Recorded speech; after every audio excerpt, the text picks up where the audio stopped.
Hey guys, Kyle, the Death Knight of Anime here, bringing you my review for Eden Zero Chapter 87. So first off, before I even get into the review for this week's chapter, a quick correction on my part from last week is when Draken Joe was referring to number 30, he was talking about Rebecca. How he was talking about Rebecca as her going back in time had basically caused her in order to gain the title of number 30.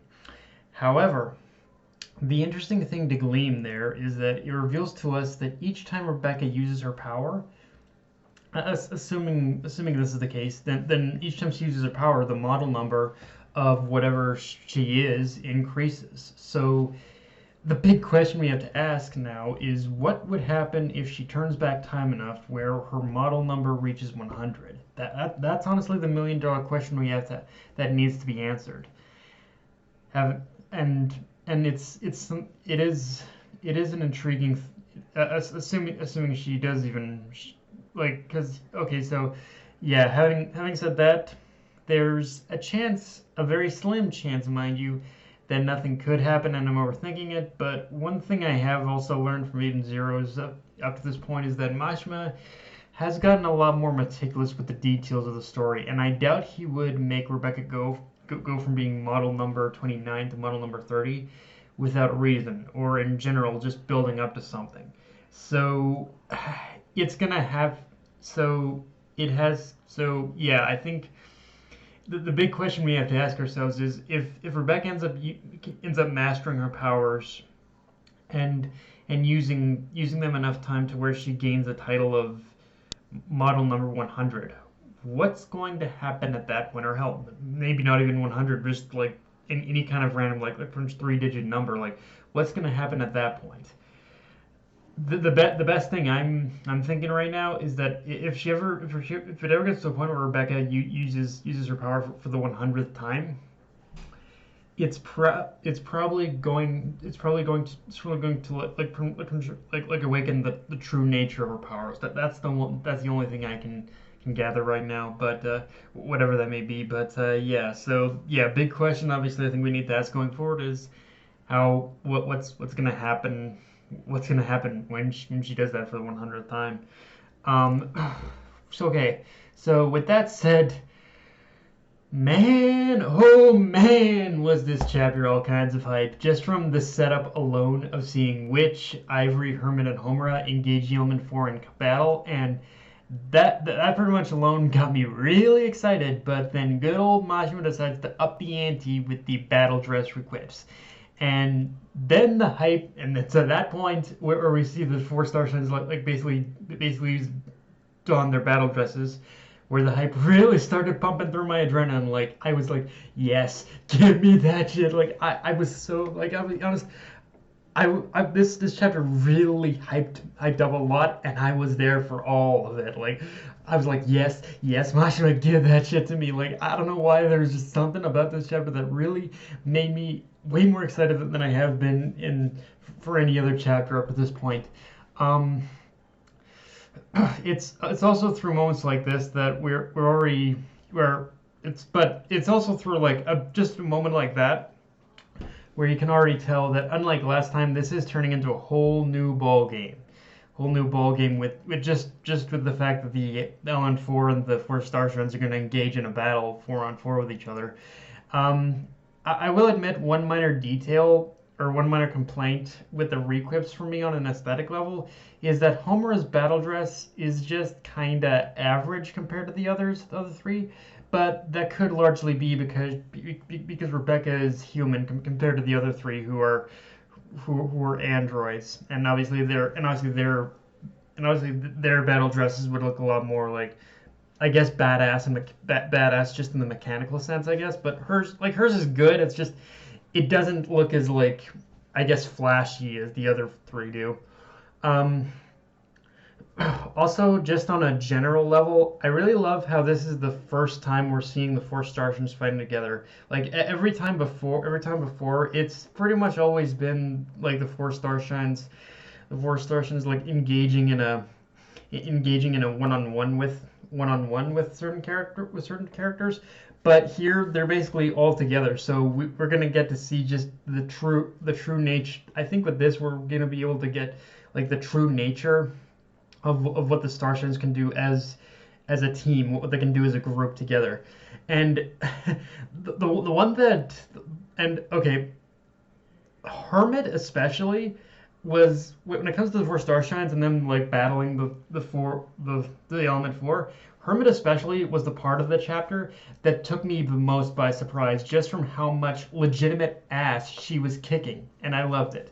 I mean, I guess it shouldn't be too surprised since Hermit is in fact a Starshine herself, but up to this point, Hermit, you have to understand, has been built up as more the support member or hacker like technical genius of the group.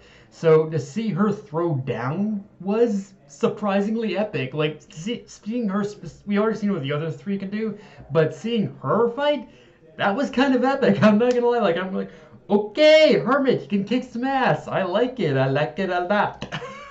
Like it was just fun to see her like actually go one on one with someone in a like just a regular fight rather than just use like her hacker skills or something to fight someone. Yeah, it was again surprisingly epic and I loved it. um, Now obviously the one fight here I am most concerned about is Sylph versus Homura because it does have the potential to be a repeat of last time.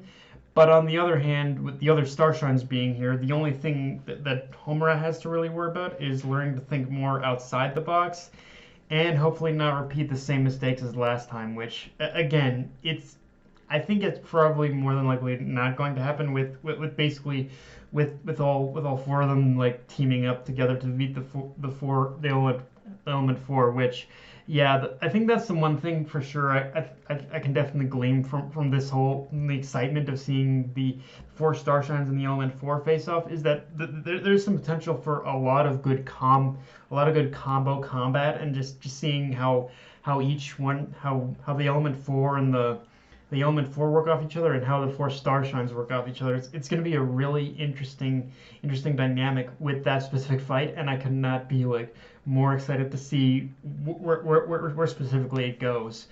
Uh, um, the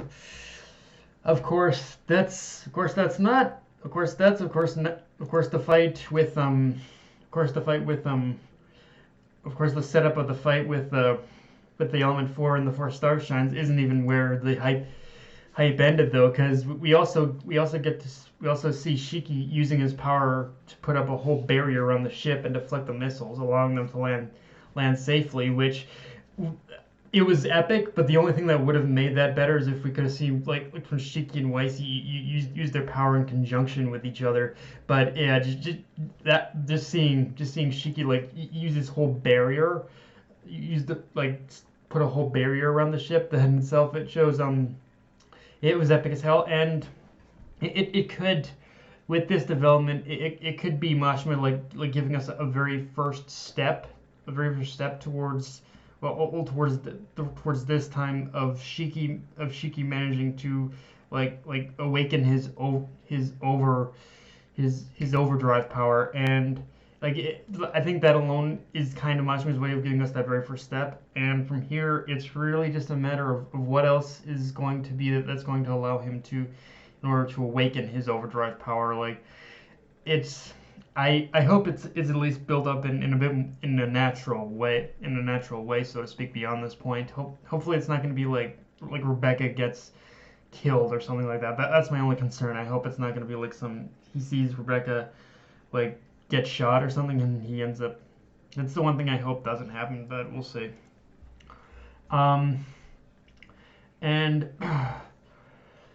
And yeah, let's talk about the big reveal with this chapter, which is that after landing on Drac and Joe's estate, the rest of our heroes are greeted by Guildmaster Noah, which all I'll say is that the rest of our hero, which all I'll say is at this point is with an ending like that, Mashima better be prepared to give us some damn answers next week.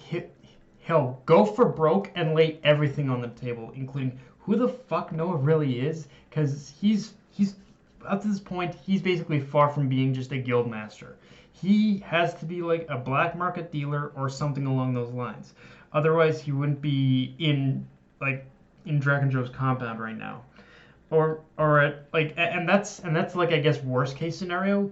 The best case scenario for who like Noah is at this point is that he's like a character who's extremely in a very like chaotic neutral area. Like he's teaming up with Dragon Joe because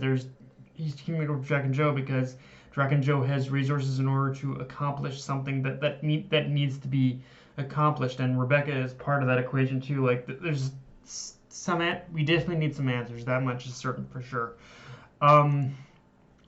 The one thing that the other thing I'm definitely concerned about right now is that Rebecca mentions how if things go south like last time, then she can use the fact that her powers have awakened as a bargaining chip, which makes sense. But I'm just worried what those conditions are going to be, and if she wants to have the high ground in a sort of in a bit of a bargain with Dragon Joe, then the only way to do that is to make sure Dragon Joe cannot get the jump on them or use anything against her from this point on.